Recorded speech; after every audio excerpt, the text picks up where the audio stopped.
Halo semuanya, Assalamualaikum warahmatullahi wabarakatuh. Perkenalkan, nama saya Selvina Suhadi, NIM A1B119113 dari kelas Reguler A, Prodi Pendidikan Bahasa dan Sastra Indonesia, Fakultas Keguruan dan Ilmu Pendidikan. Nah, sebelum kita masuk ke dalam materi hubungan kerjasama dalam teater, saya akan mengulas sedikit materi tentang teater, yaitu apa sih teater itu dan mengapa teater dipelajari? Nah, sejarah teater. Teater berasal dari kata teatron, bahasa Yunani, artinya tempat melihat, Romawi auditorium, tempat mendengar. Amfibi teater di Yunani adalah sebuah tempat pertunjukan. Kemudian, apakah teater itu? Teater adalah suatu kegiatan manusia yang secara sadar menggunakan tubuhnya sebagai alat atau media utama untuk menyatakan rasa dan karsanya mewujud dalam suatu karya seni. Nah, alat atau media utama ditunjang oleh unsur-unsur gerak, suara, bunyi, rupa. Jadi, unsur teaternya adalah tubuh manusia sebagai alat, media utama, pemain atau aktor. Kemudian, gerak, unsur penunjang, gerak tubuh, bunyi, dan rupa. Dan suara, unsur, penunjang, kata atau ucapan. Kemudian, mengapa teater dipelajari? Nah, sebagai seni bebas, teater bisa membantu pemahaman kita terhadap semesta dan drama yang kita tinggal sekarang ini. Teater mencerminkan nilai-nilai moral masyarakat sekaligus juga berpengaruh terhadap masyarakat atau mampu menimbulkan dampak sebagai seni. Teater adalah sebuah objek dan merupakan kombinasi dari berbagai bentuk seni. Masuk ke materi, yaitu hubungan kerjasama dalam teater. Seorang pemain atau pemeran yang dikatakan bagus tidak hanya indah secara individu, melainkan bagus secara berkelompok. Seperti halnya, seorang pemain sepak bola tidak akan mencetak gol tanpa operan atau kerjasama dengan pemain yang lainnya, ya kan? Bukankah gol yang dicetak berasal dari kerjasama timnya yang baik? Nah, begitu pula halnya dengan seni pertunjukan teater. Keberhasilan sebuah pertunjukan teater tidak hanya dilihat pada keberhasilan seorang pemain saja, melainkan kerjasama, kekompakan di antara pemain maupun kru yang lainnya. Prinsip kerjasama dalam teater dapat dilakukan dengan cara menjalin hubungan baik antar sesama pemain, saling mendukung, saling membantu, sering berlatih bersama agar dapat memahami peran yang akan dimainkan oleh masing-masing pemain ataupun kru yang terlibat dalam pertunjukan seni teater, bahkan satu kesatuan yang kepaduan. Nah, jika kerjasama ini terwujud, maka karya seni teater tersebut bisa memukau penonton. Permainan seni karya teater akan berhasil dan mendapatkan apresiasi yang bagus dari penonton. Dibutuhkan jalinan kerjasama dan saling mendukung antara semua orang yang terlibat di dalamnya. Selanjutnya, menerapkan prinsip kerjasama dalam berteater. Pertunjukan teater merupakan kolektif dari berbagai unsur. Kerja teater merupakan suatu proses dan kolaborasi banyak orang dengan berbagai keahlian. Mereka yang terlibat dalam pertunjukan teater yaitu pengurus produksi, sutradara, pemain, dan tim artistik. Setiap komponen harus memahami dan menjalankan tugasnya dengan baik, sekaligus dapat bekerja sama dengan komponen-komponen yang lain. Tanpa kerjasama yang baik, pementasan mustahil akan terlaksana dengan lancar. Lalu, pementasan akan lancar jika ada pengurus produksi, sutradara, pemain, dan tim artistik. Pengurus produksi adalah orang-orang yang mengatur semua permasalahan produksi sebuah pementasan.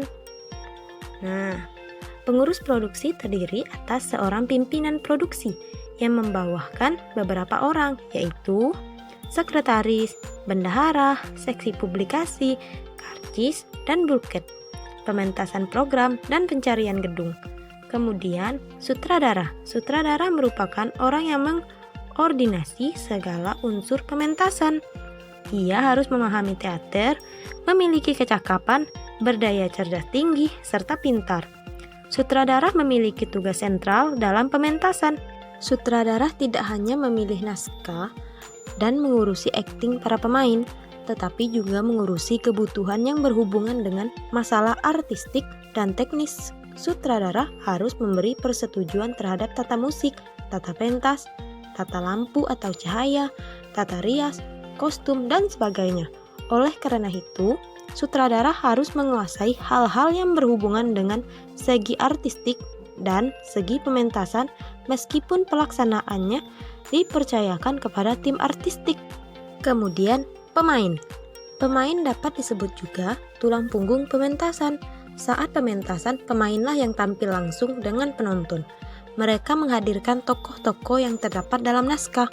Ada beberapa persyaratan yang harus dipenuhi seorang pemain. Pertama, pemain harus menjiwai dasar-dasar dan teknik-teknik bermain peran. Kedua, pemain harus mampu menjiwai tokoh yang ia perankan. Ketiga, pemain harus menjiwai total naskah dalam drama maupun teater. Terakhir, tim artistik. Dalam pementasan teater, tim artistik merupakan orang-orang yang bertanggung jawab dalam mengurus panggung atau pentas, dekorasi, tata lampu atau cahaya, tata suara, kostum, dan tata rias. Slide selanjutnya, saya akan membahas apa aja sih unsur-unsur yang ada di dalam tim artistik. Nah, unsur-unsur yang ada di dalam tim artistik. 1. Panggung atau pentas. Panggung atau pentas adalah tempat pelaksanaan pementasan. Disinilah pementasan teater dilakukan oleh para pemain. 2. Dekorasi. Dekorasi adalah pemandangan latar belakang tempat pementasan. Dekorasi mencakup perabotan rumah, lukisan, dan semua unsur yang dapat memberikan makna pada pementasan. Jika pementasan dilangsungkan di pentas yang kosong, dekorasinya adalah dinding gedung. Jika pentas dimainkan di luar gedung, dekorasinya adalah pohon, semak, bukit, dan kaki langit di latar belakang. Jadi, dekorasi bertujuan melindungi daerah pemain dengan pemandangan yang sesuai dengan naskah cerita. Kemudian, 3.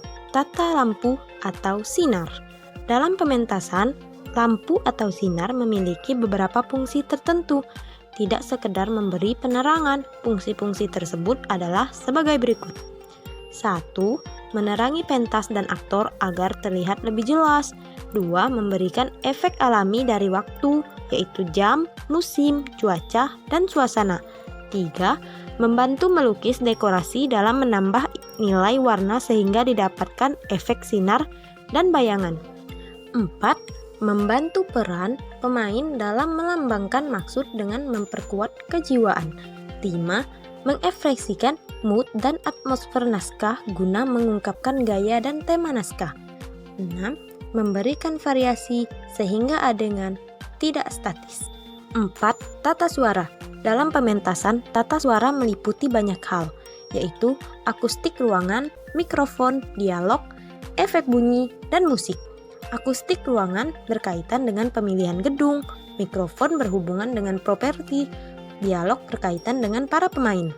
Secara khusus, efek bunyi dan musik merupakan masalah yang menjadi tanggung jawab seksi tata suara. Efek bunyi seperti bunyi halilintar, suara air, suara tembakan, dan alat musik ini memiliki program untuk menghasilkan suara-suara tertentu. 5. Kostum. Kostum adalah segala pakaian dan perlengkapan yang dikenakan di dalam pentas. Kostum memiliki beberapa fungsi, yaitu 1. Membantu menghidupkan karakter aktor. 2. Membedakan seorang aktor dengan aktor yang lain. Dan 3. Memberi fasilitas dan membantu gerak aktor. 6. Tata rias. Tata rias adalah seni menggunakan bahan kosmetik untuk menciptakan wajah aktor sesuai dengan tuntunan naskah.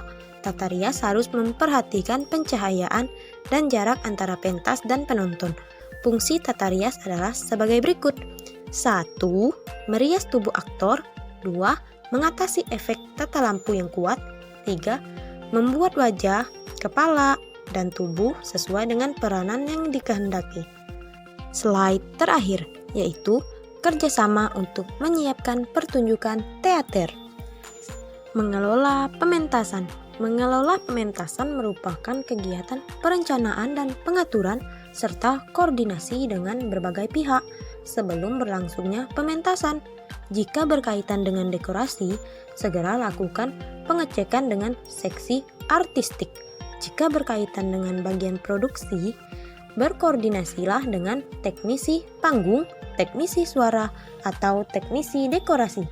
Semua aspek yang terkandung di dalam pementasan teater wajib berinteraksi dan saling mengecek pekerjaannya masing-masing. Kemudian, koordinasikanlah dengan pengatur pementasan. Dalam hal inilah sutradara, sehingga semuanya akan terkontrol dengan baik. Sebelum pementasan juga harus melakukan gladi kotor dan gladi bersih supaya penampilan akan menjadi lebih bagus. Nah, pertunjukan teater dapat terselenggarakan jika ada kerjasama yang baik antara seluruh personil yang terlibat. Mungkin hanya itu yang dapat saya sampaikan. Lebih dan kurangnya saya mohon maaf. Saya akhiri. Wassalamualaikum warahmatullahi wabarakatuh. See you teman-teman.